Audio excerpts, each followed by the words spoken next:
What do you think of when you think of pillow fights? Porn? Yeah, I don't blame you. I was naive like that once. Then I had my eyes opened to the absolutely brutal and competitive potential of pillow fights. There's an entire pillow fighting league called the PFL, up there with some of the great sports like professional cornhole and competitive zip popping, and it combines elements from the WWE and a sad street fight between two mothers at their children's daycare. So please, allow me to introduce you to this wonderful new sport. Alright, here we go, the third and final. Oh my god, Jackie Chan just barreling into Rose forward. Wow, and Rose is not happy about that, ladies and gentlemen. An explosive start to round 3. Yeah, the only rule in pillow fighting league is don't call the cops. Punching is completely legal. I wouldn't be surprised if the pillowcases were filled with bricks. Like, this shit is pretty hardcore. And, of course, this is a grudge match between Rose Thorn and Jackie Jarrett. I mean, I don't need to bring you up to speed on the lore, I'm sure. These two have hated each other for years. A lot of bad blood there. Ever since the night that Rose Thorn's husband accidentally moaned Jackie's name during a wet dream, she's hated her ever since. So it's finally nice to see them throw down here in this wonderful facility here. Of course, this is a meth lab by day, but a pillow fighting coliseum by night. Jackie Jarrett's at the advantage here, got her in a full mount. She's going for her downtown Alaska super slam! Ooh! Rose Thorn breaks free. Close call, nearly broken in half. Referee trying to break it up here. Ooh, but not even referee Asmongold is safe. Peace was never an option. Safety is impossible. Rose Thorn with a huge takedown. Both pillows now, double fisting. Oh boy, she's unleashing a whirlwind now. God, we need to get an ambulance in here. Luckily, she shows mercy, gives a pillow back. Jackie Jarrett honking a loogie on an audience member, that'll teach him. He probably caught that spit with his mouth wide open. Holy shit, she's going for a Yoshimitsu seppuku move. Oh, I was wrong! The United States of Smash! Jackie Jarrett's body is composed of 60% water, 40% ass kicking. Holy shit. Oh, but Rose Thorn is not out of this one yet. She's still coming in hot. Oh, looking like something out of the Kama Sutra now. This could be the end. Ooh, only a 2 count. Don't know exactly what happened over there, but the referee said it's a 2 count. I'm having a hard time understanding what's going on here. This looks like football players trying to recover a fumble. It's hard to make out what exact... She gets an arm up. The shoulder is up. We're good. The match will continue. The spectators are on the edge of their seats, and maybe just edging as well. Oh, she's going for a motorboat attempt on Rose, but she shuts that shit down right away. I believe this is another pin attempt here, or a smothering, a murder attempt. It's hard to know for sure. And that's it. Rose takes home the PFL belt for tonight, and Jackie's not happy about it. She says, hold my 50 Shades of Grey book, I'm not done here. The match is ended, but the ass beating has only just begun. An audience member getting in there trying to break them up. Probably never been so happy to break up in a fight in his life. Oh, I think he's grabbing her titties. An interesting tactic for breaking up a fight. Man just went in there yanking her backwards and then honks on her milkers a little bit, and it seems to have worked. It seems like they're both calming down here. It looks like that's going to be the end of this scuffle here.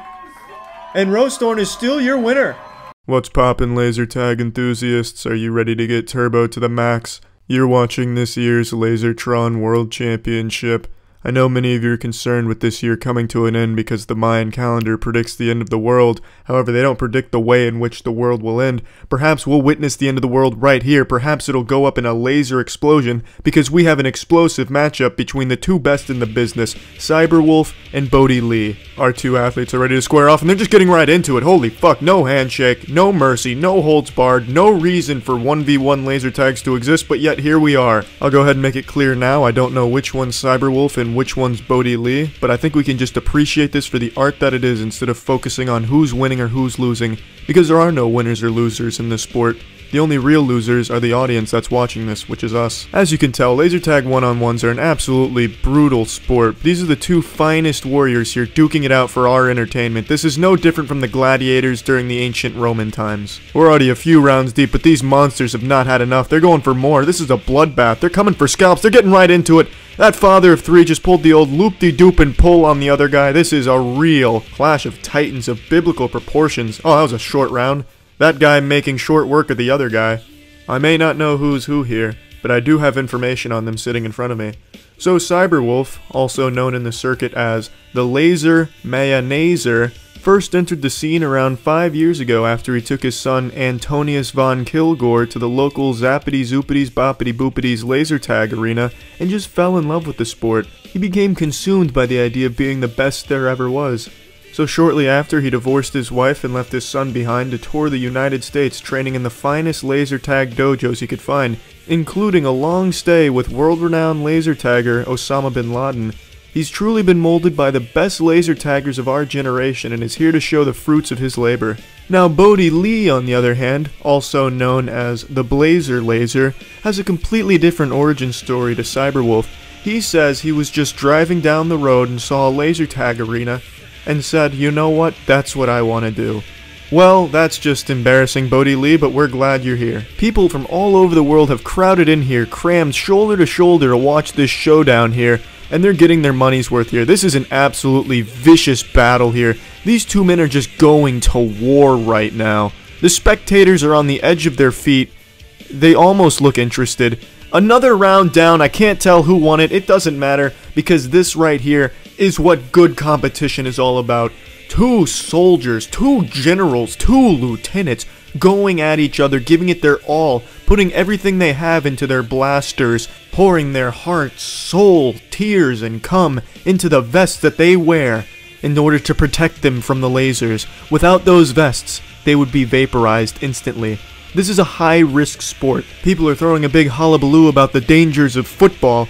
Well, how about the dangers of laser tag? But these two men, they knew the risks when they entered this battlefield, and they're still coming out here with tits perky as titties, with nipples hard as nipples, ready to prove to the world once and for all who should be wearing the cock ring and who should be wearing the cock chastity belt. This is a truly intense matchup that I've not been paying attention to. The old man in blue does something really cool there, I'm not quite sure, but the bald man's smiling about it. He's ready to go right at it again. Oh, look at that, bobbing and weaving, ducking and dodging. He gets him with the old, how do you do, whoop-de-doo. Goodness me, if you're not shitting your pants yet, you're just not going to be taking a shit at all today. Oh, he just fucks him real good right there. Gets him real hard right in the mouth. My word. Wow, that's his mouth. No, that's not where lasers go. Oh, fuck. I know many people say war never changes, but I beg to differ. Just look at this. This is the new face of war. This is how differences between nations will be settled in a manly, gentlemanly, one-on-one laser tag match.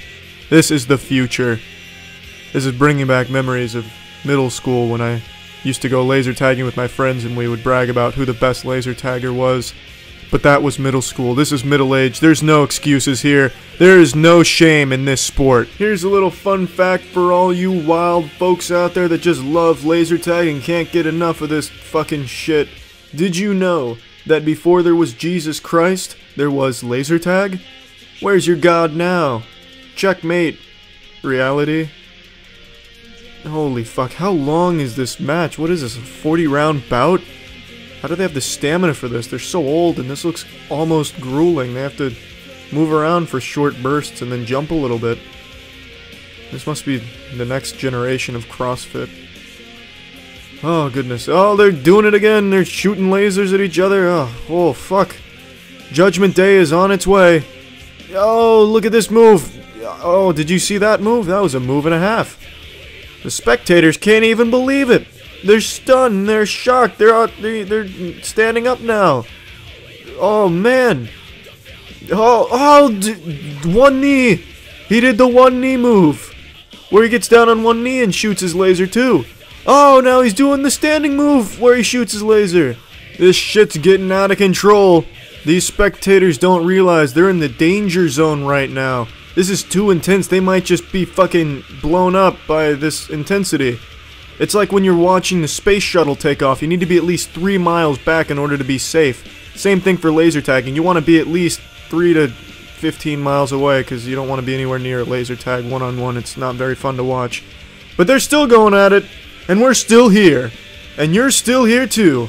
Because who would ever want to turn off a laser tag one-on-one? This is that kind of shit you only read about in the American history textbooks, you know, where the greats duked it out and you always wonder what it was like to watch something like that. Well, now you know exactly what it's like. And I hope you're happy. Because I know I am. Man, this is fucking remarkable. They're still going at it. There is no stopping here. There is no brakes on this train.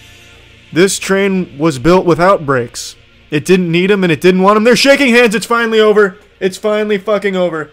I don't know who won. We all won because we watched the entire thing. Look at this beautiful display of sportsmanship. Oh, fantastic. What an incredible matchup. Thanks for tuning into this year's Lasertron World Championship thing.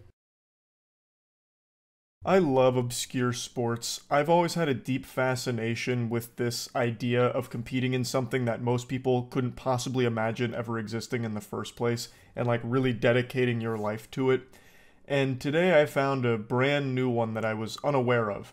The Stapler Cup Forklift Driving Championship Series. Eine ganze Halle fiebert mit.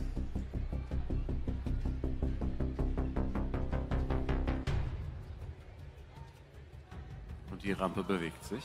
Oh, der Pokal, er bleibt stabil, er bleibt stabil. Noch wackelt er. Benjamin Danker. Ist das soft? Ist das gut? Ist das cool? A death-defying stunt that only forklift-certified professionals should ever even attempt. A normal mortal would not have survived. Now, I don't speak German, but I understood what he said when he said, "Das soft, das good." I get that, because I was feeling the same thing. The way that he operates that forklift is the same way a surgeon operates a scalpel. Such tender precision. He is a master of his craft. Now, I know I've made a lot of videos talking about how AI is going to sweep in and fuck everyone. It's going to throw the world into disarray, taking so many jobs, and basically changing the course of humanity in the future. But after watching this, I've had my eyes truly opened to a truth that I was ignorantly unaware of. That even if AI does truly dominate society in the coming years, there will be one job that only humans will ever be able to do, and that's forklift driving. I am convinced that robots and AI could never possibly operate a forklift with the precision that these professionals are able to. Ist das präzise. Und jetzt geht's gegen die Uhr. Die Zinken sind raus. 4 Minuten sind rum. Jetzt schnell parken und nach oben laufen auf dem Weg ins Finale. Der Titelverteidiger schafft es hier nach oben. Unter 4,25 mit der Frankenstutt-Arena im Rücken. Benjamin Danker geht ins Finale. Get that binky out of your mouth, baby. This is a man's game now. A 416? Are you out of your fucking gourd? He's never seen a 415 and never will with a line like that. Wow. So a 416, that's nothing to scoff at. And you can see how excited he was after he set down that Stanley Cup chess piece, contraption, gizmo, whatever that was, with ease. And then he drifts that bitch sideways. He starts, you know, double clutching, no granny shift in here, parks the forklift, runs up, hits the buzzer, and he gets a fantastic time. And it made me hungry to see more. So I saw this clip earlier today on Twitter, and I went and tried to find as much information I could for the Stanley Cup, or sorry, the Stapler Cup Championship Series. And man, is it something special. So I found their YouTube channel, and I went to their most recent tournament, which happened a few months ago. And it's actually a lot of fun to watch. I enjoyed myself thoroughly. So I wanted to just show you what a full run looks like here from another team. Let's go. 3, 2, 1. Und da muss ich sagen, der Anzug, der sitzt bei Continental. Wird ganz entspannt in. The production behind this event is top-notch. This is more buttoned up and professional than most esports right now. And I also love the hashtag forklift heroes. That is fire. I think that is fantastic. So it begins with the teams going and putting together that giant obelisk you saw in the last clip. They put together that monolithic structure with the Stapler Cup logo on it. They have their own custom ingredients here for that. And watching them assemble it with the forklift it's extremely impressive. Locker sitzenden Jerseys. Es ist rot gegen gelb. Christian, wenn wir beim Fußball bleiben, du weißt, was das heißt. Ja, klasse. German Classico. Bei Continental fragt man sich natürlich, wer hat den Hut auf? Alle. Ja, und welche Reifen haben sie eigentlich dabei? Oh, das war schon schön knapp wieder, auch bei Wirth mit der roten Linie. Das ist schon super eng da. It's as they say, forklifts travel in packs. So this isn't some kind of solo mission or anything like that. It's not the NBA. You're not going to have like a superstar carry a whole team or something and you just build around them. This is a collaborative effort amongst the entire crew. You know, so what they do is they build this together. It works kind of like a relay. So the first person gets the first piece of the puzzle, gently sets it on top of that box. Then the other team member comes in, double fists it, grabs it with the forks, and pulls it back, and then begins constructing the next additional piece. Begeistern sich seit Jahren für diesen herrlichen Wettbewerb. Dankeschön an dieser Stelle. Was wären wir ohne Continental und ohne Wirth? Nicht hier, oder? I'm sure you didn't expect it to be all easy peasy lemon squeezy here. There's obstacles they must overcome. It's like Indiana Jones navigating through booby traps. The journey of a forklift is a perilous one, so obviously the competition's going to mimic that. I'm sure many of you have seen the OSHA videos where people are dying all the time from forklifts, apparently, with all kinds of, like, catastrophic injuries and fatalities, like, straight out of fucking Mortal Kombat sometimes. Like, it's not easy. Like, genuinely, using a forklift to this level is not a super easy thing to do. And they're making it look so simple.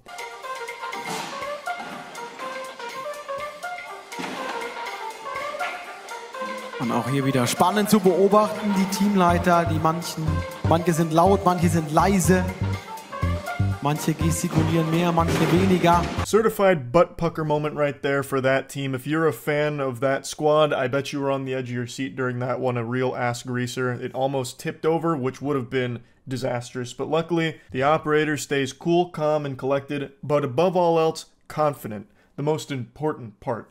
At this level of competition, at this stage of the game, you can't afford to have nerves, you can't afford to feel pressure, you gotta stick to the game plan and you've gotta execute, which he does flawlessly. Now, the camera makes that altitude adjustment look pretty small, like it looks like he only goes over a small curb. It doesn't look like he goes very high, but trust me, that's about 20 feet in the air right there, that he just, in a split second, climbs with the forklift, and then gets the precious cargo set down gently. It wobbles a little bit, but it doesn't fall down, and we're able to keep moving forward. Und Strassi, wir können festhalten, wird nicht nur im Sponsoring-Bereich. I just love that camera shot. I'm pretty sure for this event they have the same technology that the NFL does, where they put like big high-tech cameras on wires and then like follow the action around. So they have this top-down camera that follows it sometimes. They go all out at the Stapler Cup, and I really appreciate that. 3 Sekunden, ja, super. Die werden wir natürlich, da machen wir uns einen Knick ins Ohr. Die rechnen wir drauf, aber wir sind bei 2,20. Fantastisch bislang und Wirth. Just look at how tight of a squeeze that is right there. There's only a couple of inches worth of room to get the forklift tongs through it. It's like a fingernail's length, and they're able to do this like it's nothing.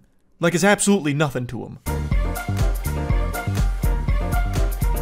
Und jetzt steht der Pokal bei Wirth auf der weißen Bahn. Und lässig. Now the structure is complete, and now begins the most difficult part of the competition, but at least it's complemented by some extremely good music. I actually really like the background tracks. They got bangers in here. Sounds like Persona 5 soundtrack.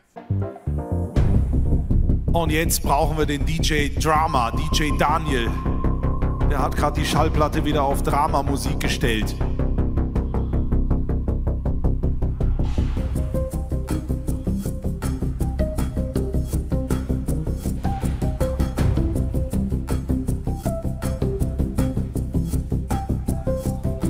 Ganz, ganz stabil.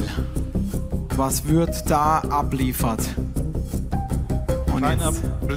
Kleiner Blick. We're reaching the climax. As you saw in the other lane, there was a bit of a whoops-a-daisy with the structure falling back onto the forklift. An unfortunate blunder there, but nothing but ice running through the veins of this man in the other lane. The way he's able to navigate those landmines, nothing shy of extraordinary. So he gets through the landmines without any explosion, without any disasters happening, and then he approaches the final piece. Und das ist hier die schwierigste Stelle dieses Parcours im letzten Bereich. Minuten zu Ende für Wirth, das wäre eine Top-Zeit. Einmal parken, die Gabel runter und jetzt ab dafür. Aschaffenburg Und bitteschön! You know he's good for it. There was no choke there whatsoever. He came to play, and he came to win. The way he sets that down at the end, it's like he's handling it like a newborn baby, like a mother taking care of her child. Just right in the crib. Just business as usual. He then throws that bitch into overdrive turbo mode. He parks the forklift in the designated area, runs up, hits the buzzer, and gets an admirable time. It's a great competition. You'll love to see it. I just wanted to put professional forklift driving on your map. In case there's any forklift enthusiasts out there that want to see what high-level forklift operation looks like, I highly recommend checking out the Stapler Cup series. That's about it. See ya. I'm not much of a sports guy anymore. The only sport I keep up with these days is professional slapping, but that being said, I still keep my finger to the pulse of any new sports on the come-up, and recently I was made aware of one for a farting competition, trying to really take over the sports scene and explode the same way slapping has, but this time exploding from the asshole of some very brave men who aren't afraid to go up on stage and fart in front of a crowd. At least, that's what the idea was. In India last week, there was a big farting tournament that was held, and it was hyped up over the course of a month. This was going to be like the Super Bowls of farting, you know, the fucking super bowels. It was supposed to be a lot of people show up, a lot of people go on stage, and play some sweet ass music for the crowd to enjoy. Just some thunderous tones for the whole crowd to clap to, little golf claps, and get excited about some farts. But what ended up happening is none of the 3 contestants that participated were able to produce even the slightest semblance of flatulence. Even my pathetic, embarrassing, laughably bad, emasculating baby bitch boy farts, the near silent farts I produced that sound like a hamster drawing its last breath in a library, would have won this competition, because there were no farts. These ass athletes showed up but forgot to bring their A game, and the A stands for asshole. These buttholes were clean. They were coming in here with an empty colon. That shit wasn't loaded at all. They weren't locked and loaded and ready for action. They were shooting blanks. They weren't even shooting blanks. That'd be a compliment. Nothing happened. I'm going to show you some clips from a vlog I found of it. They go up there and just stand with their ass facing these 3 microphones that are all pointed at their chocolate starfish. It's very disappointing. I can't even find the right words to express my disappointment when watching this, so just keep that in mind. It's not going to be very satisfying. Hello आपको 60 seconds usually दिए जाएंगे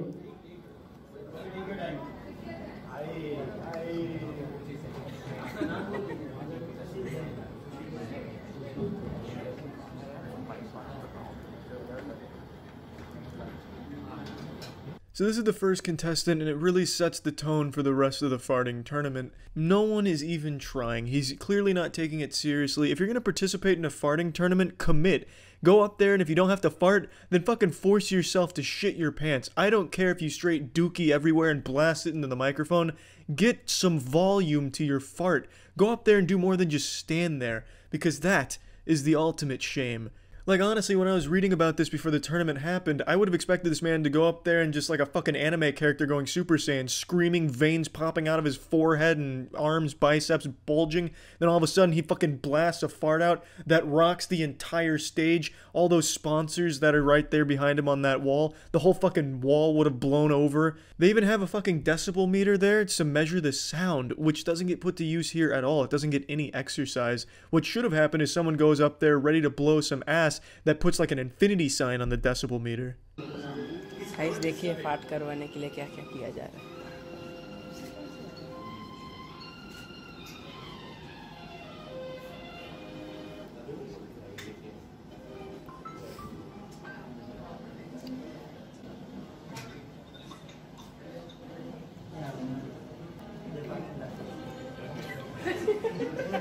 He even calls in for backup with his farting coach, who decides maybe turn him around because he might be fart shy, and even that doesn't work. He just ends up turned around standing in silence like out of the Blair Witch movie where everyone's too afraid to turn around and look at the Blair Witch behind him. On paper, it's a good idea. Hey, maybe his asshole muscles are just clenching up out of, nervousness in front of a crowd. Let's try turning him around and maybe it'll work. But it didn't. He still doesn't fart, and then he shuffles his way off stage getting laughed at.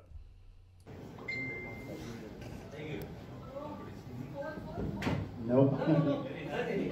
Anyone else wants?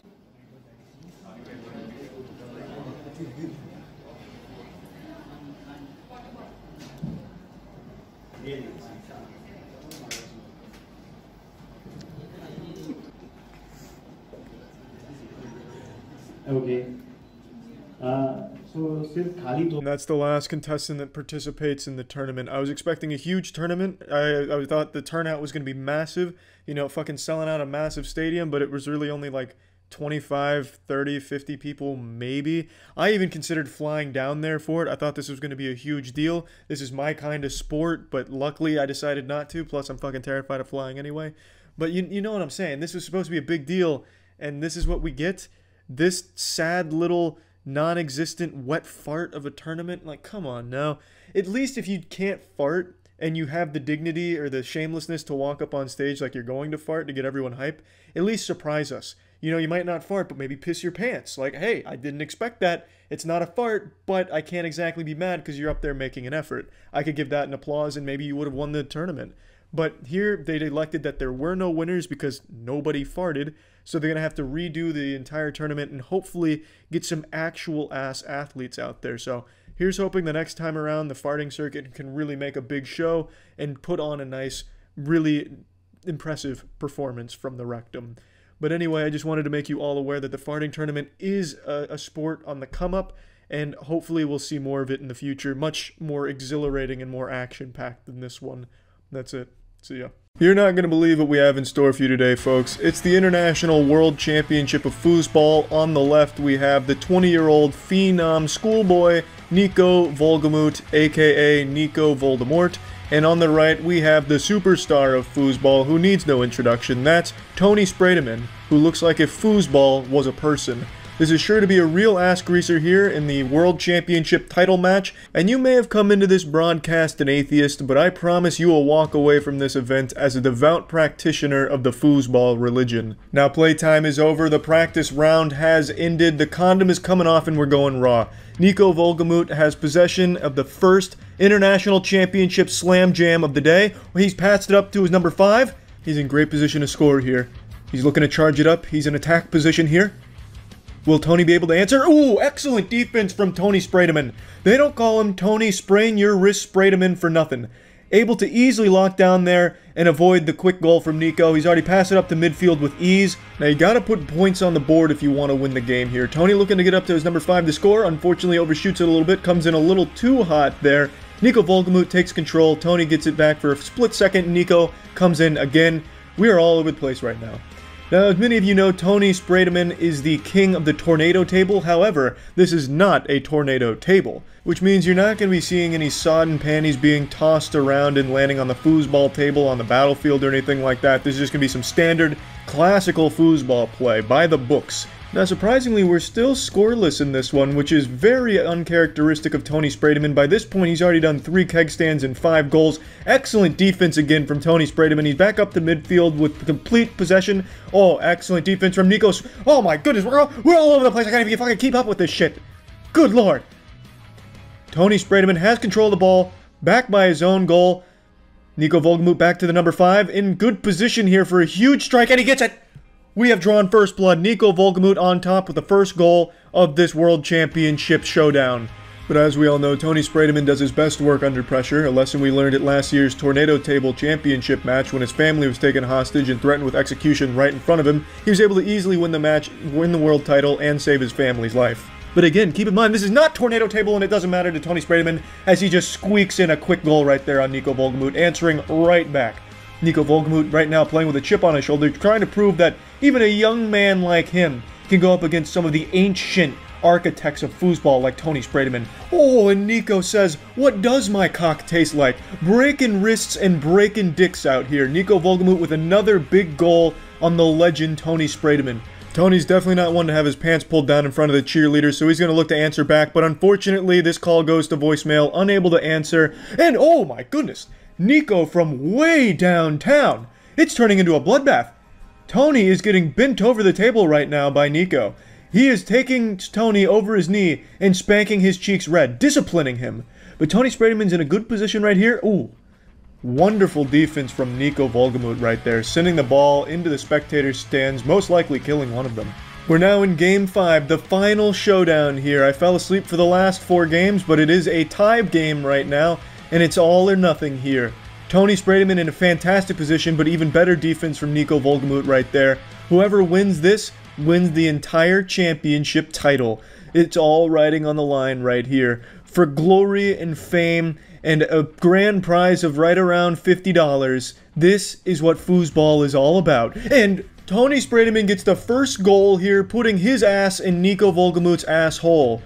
Nico Volgemoot now has possession. Will he be able to match this intensity? Because Tony Spraydeman is playing like a man possessed. His eyes are rolling into the back of his head as he transcends this dimension and enters the foosball dimension. Oh, and Tony Spraydeman from across the map.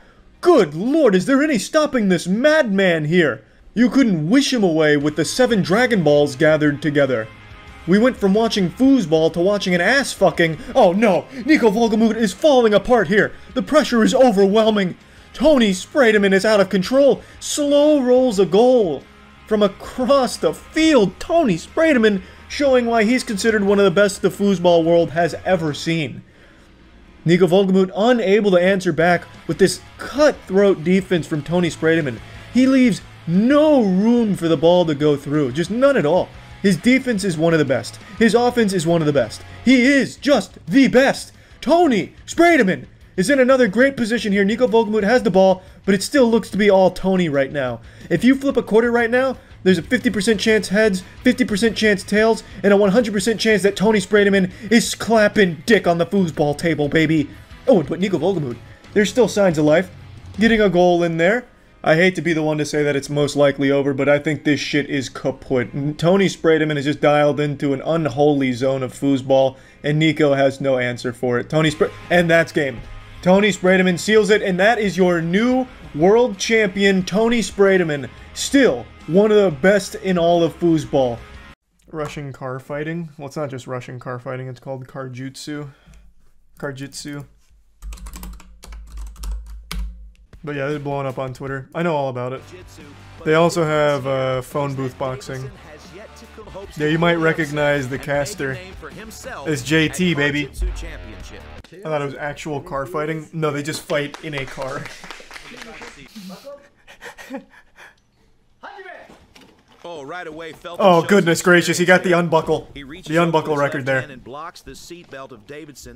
You can see here in the top left-hand corner of your screen, reaches over, blocks the seatbelt with his left hand. This is like some technique Dale would have taught you from Detroit Survival Training Fitness. Davidson into the driver's side door, and right now you can see he's trying to slide his knee through for knee on belly or possibly even mount here. Oh, he's in a bad position there. Oh, he looks like he's got the driver's side seatbelt. Oh, he's gonna strangle him with the seatbelt. That driver's side seatbelt around the neck of Davidson, and Davidson, it's just. I haven't seen this one. Jesus Christ! He's figured out what's happening. Oh my God! He's got that seatbelt wrapped all the way around his throat. He's trying to defend, but there's not a lot that can be done here. He is in a bad situation. And yeah, that's rough. That, Raymond Felton wins the. Davidson doesn't look This is happy, barbaric. You don't know the meaning of the word barbaric. And you can see here in this is civilized. Here, Felton right away gets to smashing, and as soon as he action sees the movie combat, to grab that seatbelt, he grabs the seatbelt. You can see right. Wait until here, he hits the he's ejector starting seat. To push it across. Good job, Ray. Oh, but God, now Davidson's got the driver's seat. He'll start banging his head on the fucking steering wheel, honking the horn with it. Okay, round 2 underway, and it looks like. Oh, he got the seatbelt again. You can't keep giving up the seatbelt. Ray already all over Davidson. Davidson's trying to get. Oh, out of there. wow, good wiggle, good wiggle. Oh, he's fighting that's hands rough. with that front headlock. That's the go. Not a lot of room to work. Maybe throw him through the sunroof. Okay, oh! making a little bit of space here good recline, good recline. The passenger side seat. Bell gets caught around his left arm, and currently. Well, he's in a good position right now, though. He's got that like squatting lotus technique going on. Oh, that might be all she wrote. Ray's got quite a bit of experience into it. Takes a submission. Oh, he's going to the back seat. Oh, you can't give up the back seat. What that means essentially is that Davidson has. If there's one thing I've learned from Salt, that Angelina Jolie movie. He will lose the match. If he can get his oh God, fake taxis popping off. Recline the driver's side seat. It doesn't look like Ray's going to let that happen. Full mount? I think Ray would rather give up his back here, and that's what's happening. Davidson taking the back of Felton. Damn, what a turnaround. Naked choke. Doesn't look like they're both absolutely exhausted, and it's almost 90 degrees inside the car.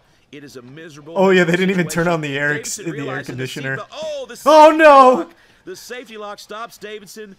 And it looks like Ray heard the safety lock and then grabbed this. It's going to happen. This is like but wrestling, but with match. also doing the hot 20 car left. challenge. Davidson can try and secure something here, but he doesn't have any time to finish. No, there's no time to finish here. Tap. Oh, we've got a tap. Wow. Oh, wait, what? 1 second left. Davidson rear naked choke tap out over Raymond. Okay, Felton. little plot twist there. Wow, let's take a look at the replay here. Everything wasn't lost at Makeout Reef this time. Q Davidson won the second round with a rear naked choke, and here we They are should add in the another back element seat. to this. 4 minutes Like when they're in their for one of these two backseat component, competitors to there should be an submit the Uber other one driver and up win the front, and match. you get If like that does a, not happen, I don't know, maybe we will something go on the immediately judge's to scoring sudden card if death. you tip him. And he's trying to fiddle with the seatbelt. Maybe get the headrest off time. and start He's beating going him to with that it. back seat belt, and it looks like the safety lock. And he's got it. Full now. Oh, that's gonna be tough. 6 points. That'll go to the leaderboard for the season. But right now, They should add a Davidson is component where the trying to win vehicle's match. moving, so you have to He's do it in got a the moving seat vehicle belt, and too. he's trying to wrap it around. You can hear these two athletes breathing. This is it. They are miserable and absolutely exhausted. Oh! Davidson pushes the passenger seat forward. He said enough and now he's got the fishy seatbelt business. all the way I want the around whole neck seatbelt. of Ray Felton. He's got the seatbelt on the right side. He's got two He's gonna seatbelts. reach under now with his He's right dual hand wielding. here. He's going to reach under and he's going to grab the Gotta fucking seatbelt decapitate and him. pull it behind the head of Felton, pushing with his left hand and using his right forearm. And Yeah, there no you have shot. it. It's an Yeah, Ezekiel there was no seatbelt shot he gets choke out of that. by Q Davidson to win the match. Almost looked like we were watching a crime. Raymond Felton, fantastic fight. Q Davidson. That what did look like a crime. It was Great like murder come from behind footage. win. Let's take a look at the replay here. Edison versus Punisher. Okay, just one more quick one. With a name like that. Oh god, he's got the door open! He's gonna fucking start slamming his head against it. Slamming the door into it. Oh, here he goes. Oh, jeepers! On the side of the car, Oh, and there he fuck. goes. He's thrown Sam out. Oh god, they even broke the windshield. What the fuck happened? Leverage with his, Jesus, wait, this one's crazy. and there it is. 4 points, red. Oh, what? Now this is an interesting technique. The motorboat of death. Position to be in. The opponent is behind the steering wheel. Faust is looking to make Good a little tactic bit though, of, open the a door. little bit of space here so he can work, and he's opened up the driver's side door, which doesn't seem like it's Smothering with for his him own here. He's in tits a there. That was a good position. strategy. Sam just, it looked like an unintentional eye poke there. Yeah, that is a big guy. Holy Laying shit. Flat in the driver's side seat with his head on the armrest. Maybe put a finger in his ear. Lick your finger and put in his ear a little wet willy. It'll stun him. Sam's looking for that right All's arm. fair Now in he's looking for the Karjitsu. left arm. Oh Sam's god. just hunting here, and it We, doesn't we've look like we've there's got to much get available, something but he's cooking in here. great position. Come on, Rance. Get your finger and like go up and down on his lips. Give him one of those. Into the car, or Faust is shrimping It'll his way scare over him. to the other seat. Oh, here he goes. No, baby. Side of the car, and there he goes. He's thrown Sam out. Sam's head is He's about wiggling. an inch from the mat, in front of the throne. It looks like being in the driver's seat is a huge Sam's very disadvantage. calm. You can look at his eyes and see he's very, very calm here, but he's in a bad position. Faust This is looks secured very. him This out. He's got this almost looks about 8 romantic. inches worth of seat belt here. The safety lock has kept him from. He's not even taking the threat seriously right now. I think Sam is successfully defending. Get a different camera. What is he? I can't tell what I'm looking. Oh my god. Gripping the wire that holds the headrest to the seat, and also in that hand. Yeah, he's that's gonna be got tough. 8 inches of seat belt. So he has got Sam trapped against the seat. This is one of those moments Listen where to you the need to be able to breathe out of your ass. Sam is unable to move. His head is stuck to the seat. He's being choked by the seat belt. Faust is in position. He's got. Oh, he's getting with like the Joker laugh. They're going crazy in the hot car. Going to do with it, but he has got a fantastic. Someone let out a little fart there. What was that? Here for some sort of a front choke. Oh, that'd be a good strategy actually. Stink them out, work inside the car. rip ass, and then go to town. I think Rance really kind of took control of this round here. And it looks like we're going to the third round. That's the back seat time. Heavy breathing from both competitors. Hey, these are some big boys here for the back seat. That's not a whole lot of room to work. And methodical. Faust is trying to shove him in between the seats. What are you watching? And just a little bit of a misstep by Sam has put him in a Oh, you gave up your belly. Holy You showed your belly. You showed tummy. Oh, but wait a minute. Sam, the bully choke but while doing so, he has absolutely gotten himself into a bad spot. His hips are trapped between the two front seats, and you can't Oh see yeah, now, that's gonna be all she wrote. Has figure forward the legs of Samuel Eidson. He's gonna turn the car on, rip the wires out, and shock him with it. Currently, Faust is a very, very serious situation here. There's no mobility whatsoever for Sam. Yeah, he's got his legs locked there. He's got him in like a coffin stance. Oh my gosh. Sam's trying to stay as calm as possible, but able to escape. Yeah, I think this one's kaput. I don't see how Sam gets out of this. Unless he rips the steering wheel off and starts like slapping him around with it. Oh, he's going to jiggle the keys here, create a little bit of a diversion, and he has absolutely passed from the back seat to the front seat. He still has mount. Wow. Jiggling the keys for a diversion? That was clever. Floorboard. Just hide in the floorboard, Sam. He can't get you there. Okay, here. What is happening? Try to win this fight right here. 10 seconds. Oh. Holy smokes. Sam's that head is stuck behind the steering wheel. And what is Sam Jesus? Oh my gosh. What is it? Jeepers creepers. Sam and Faust has in the match. Grants the Punisher Faust by submission. Holy smokes. All right. Wow. Championship. Man, Sam was in such firm control for round one. But then it was all rants. Welcome to the Wife Carrying World Championship of 2016 AD. That's this year. I know you're all excited, but I doubt you're as excited as I am. Here comes the husbands and wives now. Oh man, look at the crowd. They're really into it. They're feeling it. They're going wild. Someone calm that fucking crowd down. And they're off. Oh, that's a beautiful start from all three of these gentlemen and their wives. The Crow seems to have a slight lead on his competitors, but his wife is not maintaining good form right now. That is not a textbook boa constrictor reverse cowgirl stance, which she needs to maintain in order to win this competition. This guy's leaving the water rectangle. He's the first one. Oh, there's a pulled hamstring. Nice work. The staff and I here made sure to oil that rim down nice and slick just for that purpose. We got him good, boys. Paid off.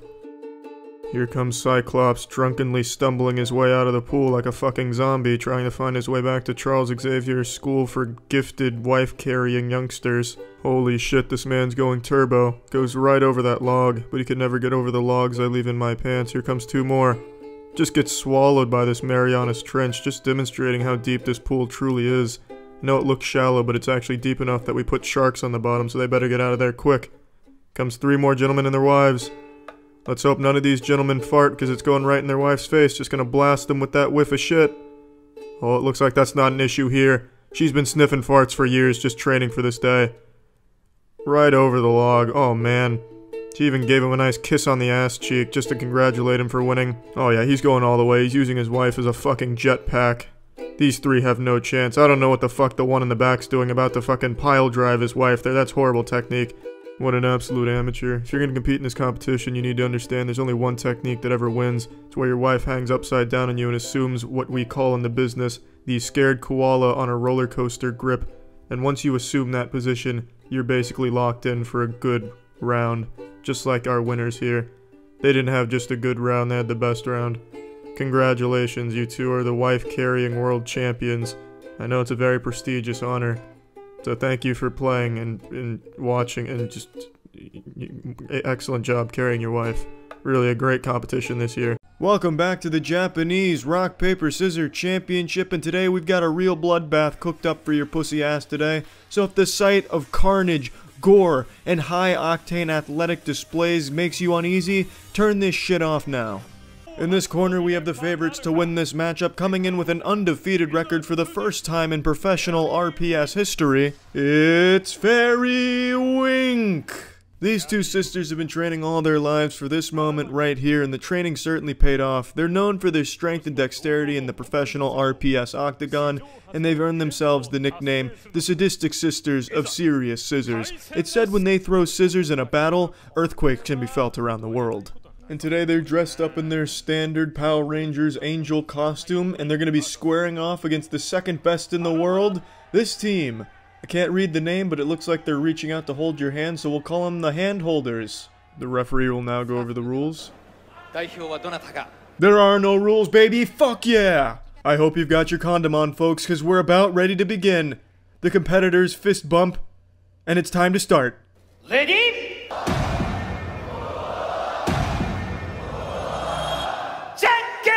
Oh, shit! Fairy Wink threw out their signature move of scissors, and not only was their opponent not immediately vaporized and murdered, they responded with the scissors of their own, causing this nullification of power. It's just like in the fucking Dragon Ball Z games, when, you know, two Super Saiyans square off and they're evenly matched. I'm sure you've already blown your load, but there's no time for a refractory period. We're getting right back into the action. Ready?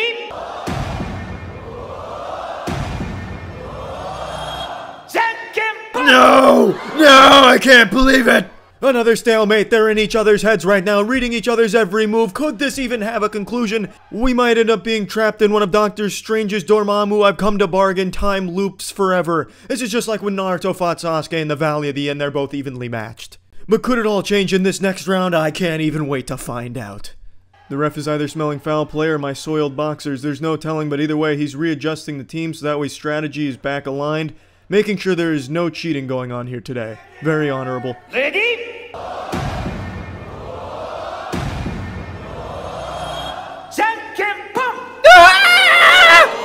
Is this even possible? Is this scripted? Have we been had? We've been bamboozled? Is this the WWE of rock, paper, scissors? There's no way. No way. Ready?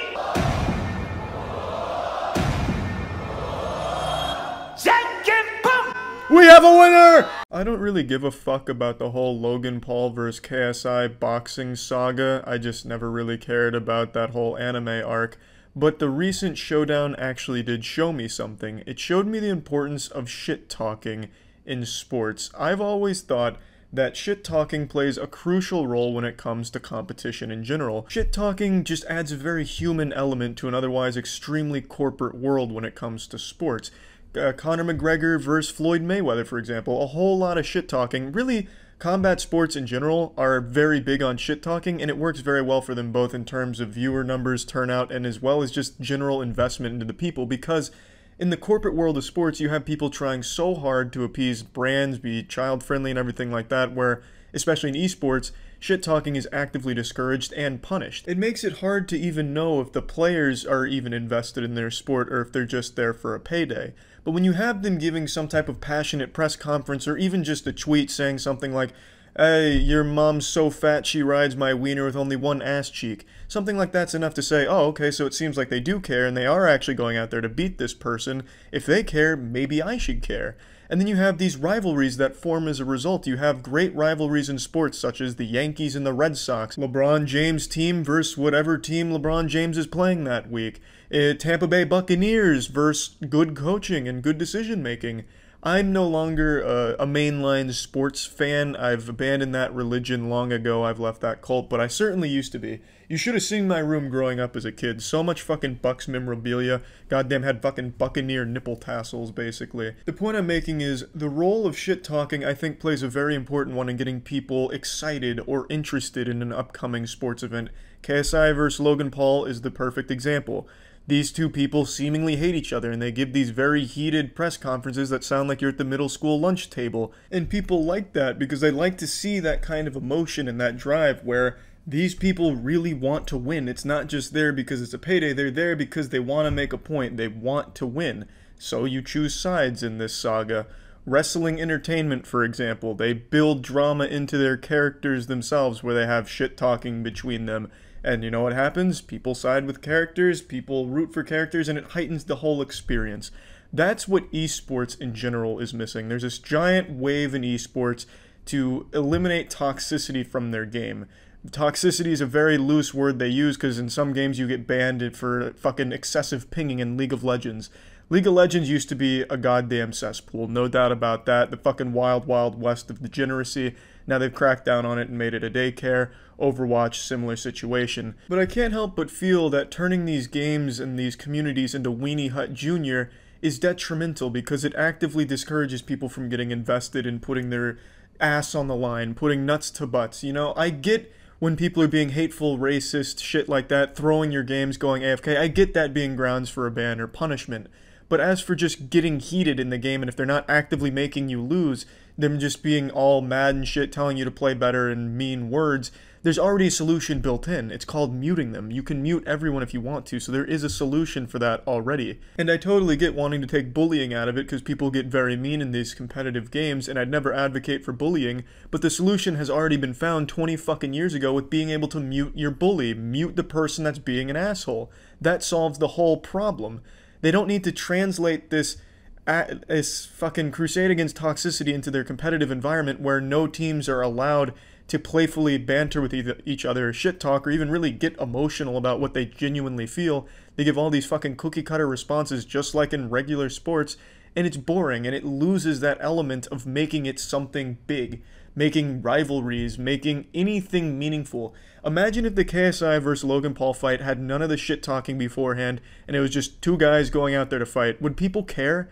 Probably not. It wouldn't be nearly as big as it was, but because they had these months and months of constant back and forth shit talking and emotion on the line, it got people invested, obviously, because that's the kind of shit that people want to get involved in and see the result of. It creates an entire narrative around an event coming up, as opposed to just being another cookie-cutter sports event with maybe some cool moments. It actually puts something there, which is why wrestling does it instead of just have fucking action figures go out there and colliding. There's actual emotion behind it, which esports I think is dreadfully lacking. Now you'll notice my shirt changed throughout this video. That's because as I was rendering it out initially, a story came out about an esports professional in the Call of Duty scene named Mutix, I believe. Basically what happened is, during a stream he didn't mean to start, he was bantering with his friend and he said some bad words. He said autist and he also said retard to his friend. It was supposed to be in jest, but it was caught on stream, and now he's at risk of losing his career, his sponsor. His 12-year-long esports career is now in jeopardy because those words were picked up on stream in a fit of trash-talking banter with his friend. And since this happened as I was rendering this, I figured it'd be a topic people were talking about in the comments, and I wanted to address it in the video itself. Do I think he deserves to lose everything because of the words he said on stream? No, absolutely not. Cancel culture is a goddamn plague. 100% he doesn't deserve to lose his entire career because of trash talk banter with his friend, even if it was in poor taste and not comedic at all. And one thing I always see happen that I like to talk about when some shit like this goes down, there's always some Twitter verified checkmark losers in the fucking comments that dogpile on to try and score internet points. Mutix posts this I'm sorry video where he's crying and talking about everything that's at stake and what he might lose. Pro tip, never make a crying video on the internet. No one's gonna believe it even if it is genuine. I don't know fuck all about Mutix or this scene in general. Maybe this guy's a huge asshole, I don't know. But just from him saying the words autist and retard in a trash bantering with his friend, I don't think warrants him losing everything, even though it is in very poor taste. Alas, Ashes comes into the comments of his I'm sorry crying video to post a GIF. I think his name is Ashes. I don't know if it's LA Patty P. I don't really know. He looks like McLovin. He comes in to post a GIF of Joker laughing at him. Then someone says, bruh, come on, and his response is, no respect for that behavior, brother. And that's totally fine. If you don't want to forgive the guy for what he said, that's absolutely within your right and makes total sense. But if you're going to act all high and mighty in celebrating this man's downfall, when you yourself are just as guilty of the same things, if not worse, you're pretty much the lowest of the fucking low, you goddamn two-faced asshole. If you dig through his tweets for 1 second, it takes literally one search on his page, here's a picture, he's constantly throwing around this word. That's pretty goddamn bad, don't you think, Ashes? So if you're celebrating him losing all his shit, don't you think you should be equally held accountable? You should probably lose all your shit too, right? And I fucking hate when people dig through old tweets to find things to get outraged about for their little cancel culture small boner. But if you're using it against someone who's already on the cancel culture bandwagon dogpile, I'm totally fine with it. Yeah, Ashes, your tweets were from 7 so years ago. Who gives a shit? There's no forgiveness in cancel culture, baby. There's no time limit on it. That shit doesn't expire. Who's to say you changed? Mutex didn't even mean to have that shit go out in public. You openly post that shit on your Twitter. So if Mutex is losing his career over the things he said by accident, and you say things that are worse on purpose, shouldn't you also lose your career? Like, that makes sense, right? I mean, yeah, maybe you don't say this in public anymore, but you definitely did, and who's to say you still don't say it off stream and behind closed doors? I mean, there's no telling. But anyway, I got sidetracked. I was just focusing on the role that trash talk plays in competition. I want to be clear, I'm not talking about hateful shit, racist shit, throwing games, losing games on purpose, or any of that garbage. I'm talking about actual healthy trash talk banter between competitors. I think that is extremely important to the success of a sport. And it doesn't have to always be trash talk, but just the ability for players and teams to give genuine emotional thoughts on an upcoming match or their opponents, I think is crucial to getting people excited about a match. It takes away something when you're telling these teams and players that they can't say or, do anything that might come across as disrespectful to the sport or the opponent because they represent brands. That takes away a big element of it from a viewer's perspective because you have these two teams going into game day and neither one of them said anything about each other past the cookie cutter shit of they're a great team, they sweat, they pee, they come just like us, it's going to be a tough one. That's all you get. You don't get like this back and forth trash talk or this back and forth joking or really any insight into how the teams actually feel or what they're going in or what they're expecting going in. So if you take that away, it's kind of just like looking at robots doing a job. It's just these people going in there and doing a job, not competing. It's like you're peeking into a fucking cubicle at a big business. There's nothing well, it's still fun to watch the events, but there's a certain element that's missing. And that's the element of caring. It doesn't seem like anyone's invested in actually competing. They're just there because it's their job. And I think just having the ability to joke around and trash talk and banter and be genuine is extremely important to a sport, and KSI and Logan Paul shows us just how important it can be in getting people excited and interested in it. Even people that don't like either of those two people still tuned in just because of all the hype around it that they generated through their trash talk and keeping it on people's mouths. And I think that's what esports is dreadfully lacking right now. They always discourage trash talk or anything disrespectful because they do represent brands, and the brands, I guess, don't want to be associated with that shit. And I just think that loses a core component of what makes competition exciting for viewers, and even for players as well. So that's all I really wanted to talk about, and that's about it. So yeah.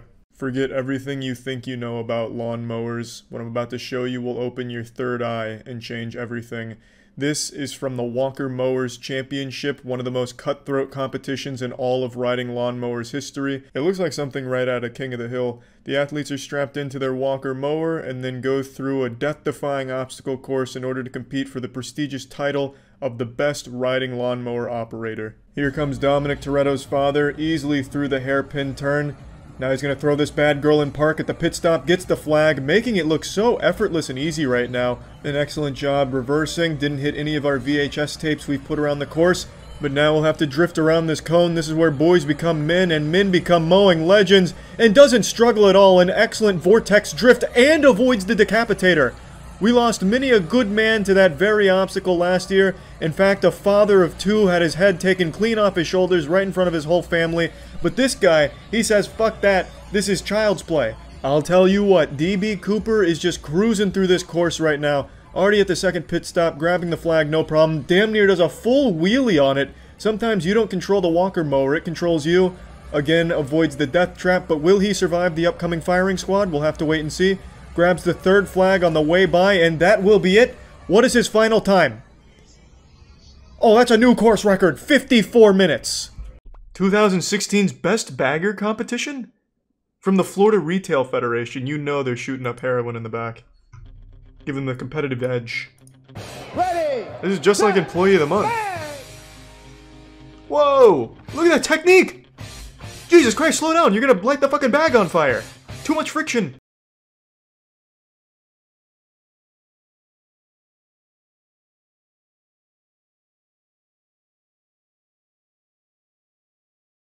No, I'm interested. Let's see what it was like in 2013. It was a different time back then. Oh man, this is very 2013. I really feel like I've been transported back in time. Man, the retirement home is fucking going off for this. We're here to find out who's gonna Gangnam Style these groceries. I'm a firing my laser. Am I right, folks? Okay. Yep, Nicholas Lewis from Food City, KVAT. Nicholas, come on up. Nicholas, yeah, the prom king, baby. Nicholas, where are you? Nicholas is known, of course, for his signature move, the behind-the-back bagging special. ShopRite of Hutchinson County. James, come on up. Hutchinson County has been breeding the nation's top baggers. This is going to be tough. You don't fuck with Hudson County when it comes to professional bagging. From Kowalski's. Daniel, come on up. Where are you? Where's Daniel? Did he not make it? Baggers, take your... Oh, he didn't even shake any hands. Was that Daniel? Damn. Coming out here with ice in the veins. Bad blood. He's letting him know it's not friendly. I'm not here for friends. I'm here to make enemies. Baggers, I'm here for money. ready? The prestige of being the best bagger. Baggers, are you ready? Oh, we're really fucking cooking now. I'm just gonna turn the music off before I get like DMCA'd for watching Best Bagger Championship, just throwing in Gangnam Style and shit. We'll watch it the way God intended. In pure silence. What's good bagging soundtrack? BFG Division? Yeah, that's a good idea. We'll do Doom. Oh yeah, now we're in the Did Dylan already finish? Did she even scan the items?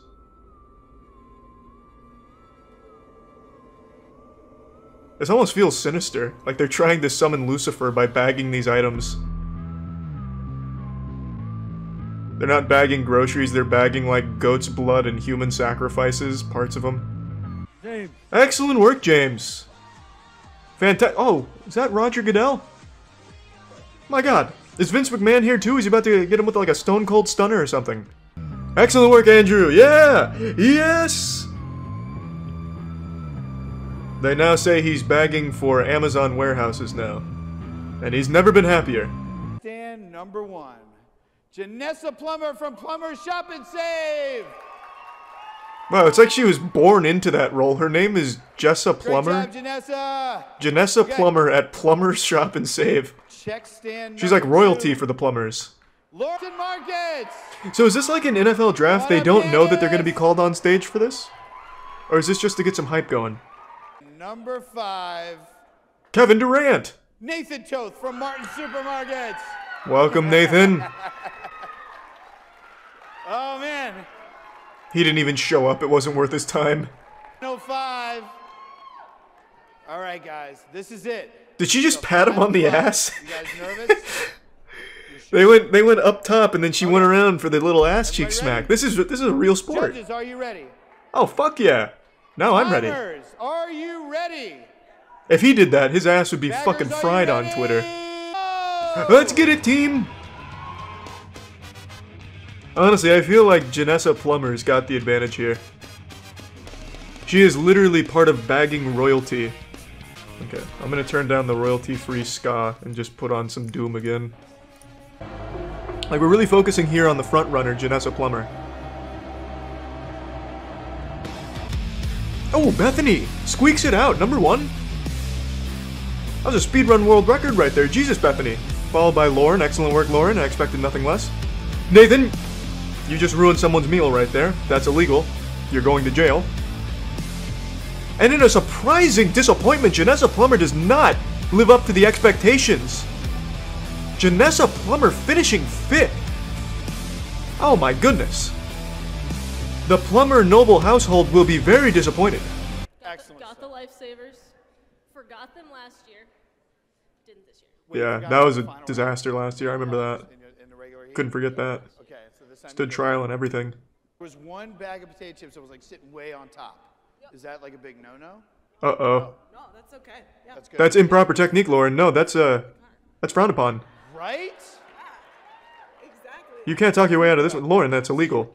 Great job. This is Great adorable. job. Okay. You. Bethany killed it. She was unstoppable. That was amazing. Wow, how you feel? You feel good? I feel good. Yeah? Yeah. Didn't forget the lifesavers. Good. Good. Yeah, so that's kind of a Man, the lifesavers must really be like the Achilles heel of bagging. Okay. Don't look in the crowd. Okay. She just wants to get done with this. Please, leave her alone. Just give her the money and walk away. All right. You're scaring her. You guys feeling good? Yeah? Feeling good? All right. These guys are excited. This guy does not realize what venue he's at. He thinks he's at like fucking 98 Rock Festival. Jesus. Bethany Berger from Shaw Supermarket in Vermont. Oh my lord, you've done it. Great job. Now kiss me on the lips. You won. That's your prize. Bagger is Candace Lasser. Excellent work, Candace. I mean, we knew that was coming. She finished like literally 10 minutes before everybody else.